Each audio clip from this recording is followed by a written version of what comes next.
LNG Fact Check is devoted to setting the record straight regarding the safety, environmental, and economic impacts of liquefied natural gas and Weaver's Cove Energy's proposed offshore berth in Mount Hope Bay and onshore LNG storage facility in Fall River. Weaver's Cove has observed Mr. Michael Keyworth making statements about our project that we do not agree with and that do not mesh with the facts as we know them. This video is intended to present the facts with regards to statements made by Mr. Keyworth in recent public forums.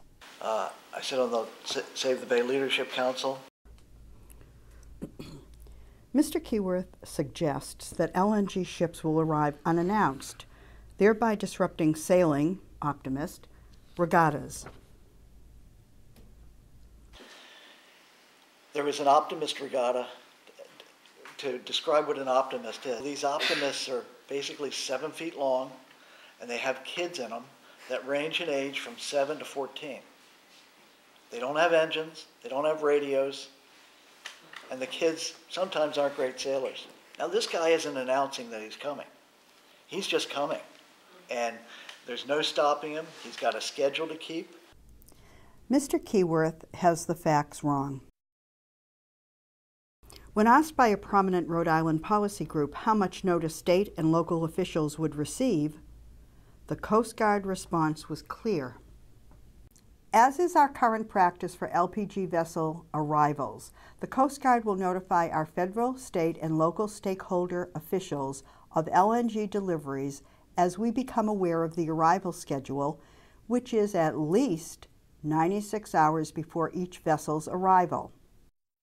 Mr. Keyworth suggests that regatta organizers are notified of LNG ship arrivals only a brief time before races begin. So the race organizers find out a brief time before it shows up, and they have to clear the race course.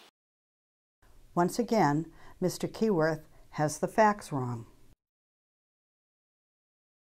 Organizations that sponsor marine events such as sailing races and regattas who may be impacted by an LNG transit would be notified in advance as well.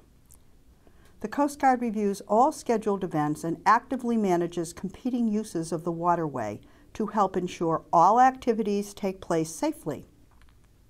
In other words, an LNG vessel's transit could be adjusted to allow a marine event to take place, or the marine event sponsor could be asked to consider adjusting its schedule and/or location.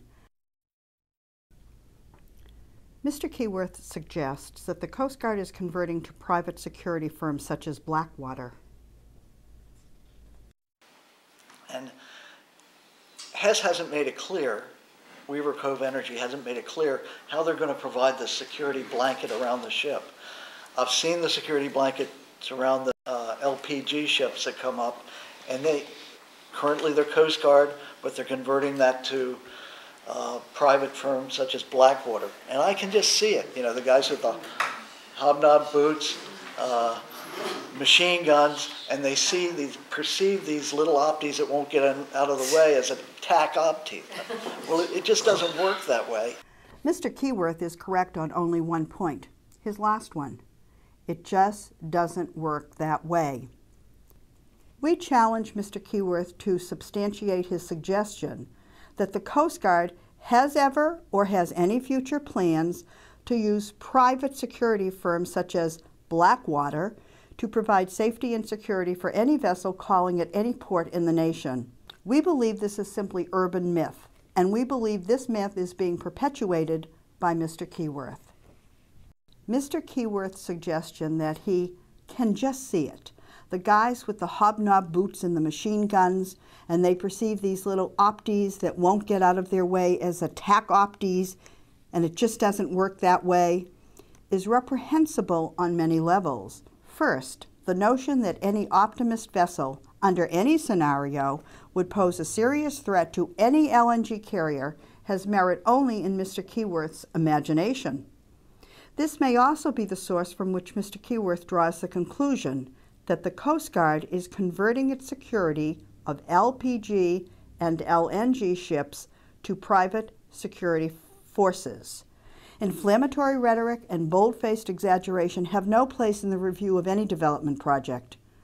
The visual image of machine gun-toting private guards harassing children sailing opties can be powerful, but has no basis in fact. Perhaps Mr. Keyworth said it best. Well, it just doesn't work that way. The Coast Guard has clearly and unequivocally addressed the issue of the use of private security services.